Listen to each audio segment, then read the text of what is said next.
Salam alaikum wa rahmatullah, merci de me rejoindre pour cette nouvelle vidéo où nous allons aborder la correction d'exercice numéro 21 du chapitre numéro 9, dérivation.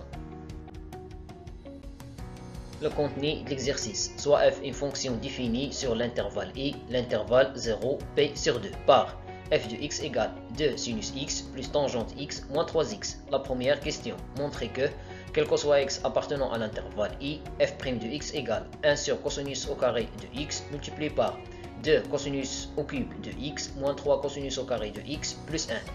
La deuxième question, soit j'ai une fonction définie par g de t égale 2 fois t au cube moins 3t au carré plus 1. La question de 1, calculer g de 1. La question de 2, montrer que, quel que soit t appartenant à l'intervalle 0,1, g de t est supérieur ou égal à 0. La troisième question, on déduire les variations de la fonction f sur l'intervalle i. La dernière question, montrer que, quel que soit x appartenant à l'intervalle i, 2 fois sinus x plus tangente x est supérieur ou égal à 3x. Alors, on va montrer que f' de x égale à cette expression. On a f de x égale 2 sinus x plus tangente x moins 3x. On sait que la fonction sinus est dérivable sur R, donc il est dérivable sur chaque intervalle de R, et par suite, la fonction sinus est dérivable sur l'intervalle i. Alors, la fonction définie par 2 fois sinus x est dérivable sur l'intervalle i comme multiplication d'une fonction dérivable par un nombre réel. La fonction tangente est dérivable sur l'intervalle i comme quotient de deux fonctions dérivables. Les deux fonctions sont sinus et cosinus.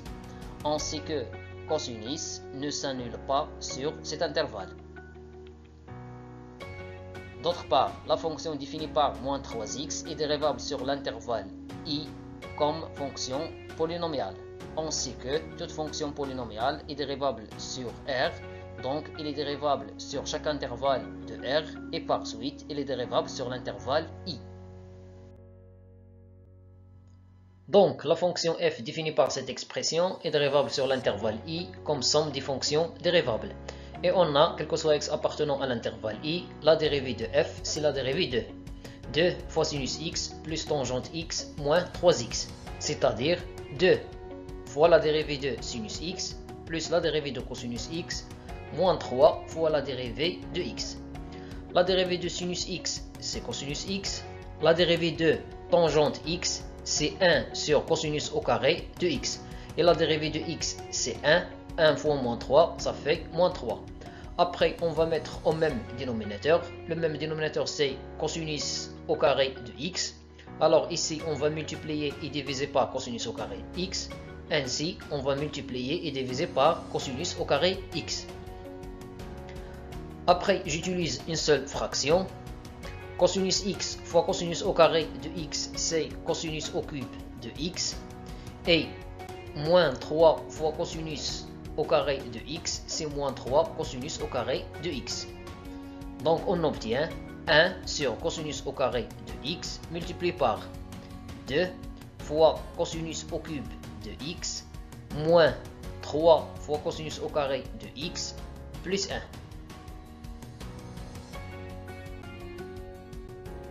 La question de 1. Calculons g de 1.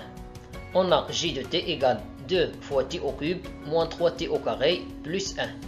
Donc g de 1 égale 2 fois 1 au cube moins 3 fois 1 au carré plus 1. 1 au cube c'est 1, 1 au carré c'est 1.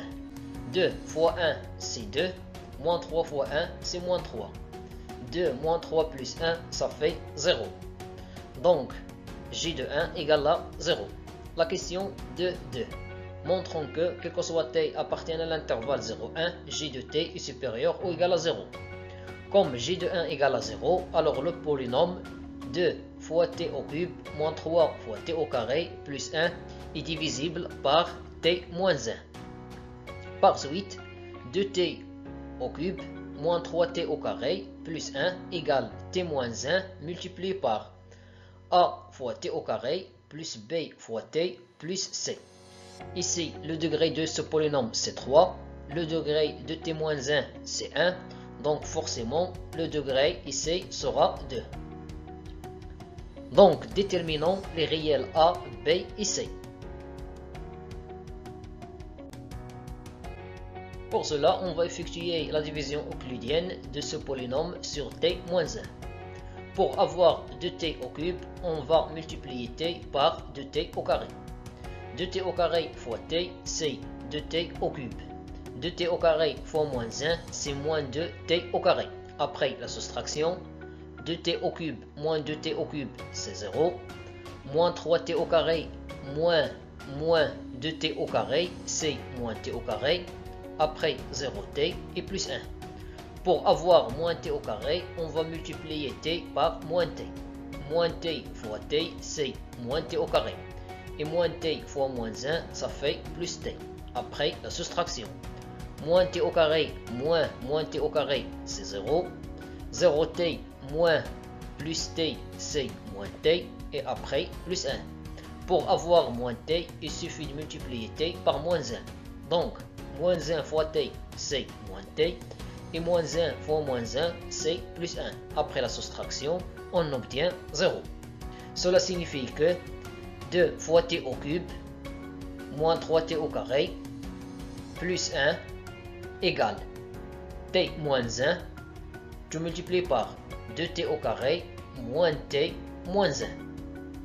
On a, quel que soit t appartenant à l'intervalle fermé 0,1, g de t égale t moins 1, tu multiplies par 2t au carré moins t moins 1. D'autre part, on a 2t au carré moins t moins 1, on va essayer de factoriser cette expression, égale t au carré plus t au carré moins t moins 1. t au carré plus t au carré, c'est 2t au carré. Après, je change les places des termes, puisque la somme est commutative dans R, donc on obtient t au carré moins 1, plus t au carré moins t. Ici, 1 c'est 1 au carré. Et ici, j'ai factorisé par t. J'obtiens t multiplié par t moins 1. On va utiliser l'identité remarquable numéro 3. Donc on obtient t moins 1, tu multiplies par t plus 1. On remarque l'existence d'un facteur commun, c'est t moins 1. Alors, on va factoriser par t moins 1. Le premier terme nous donne t plus 1, celui-là. Et le deuxième terme nous donne t.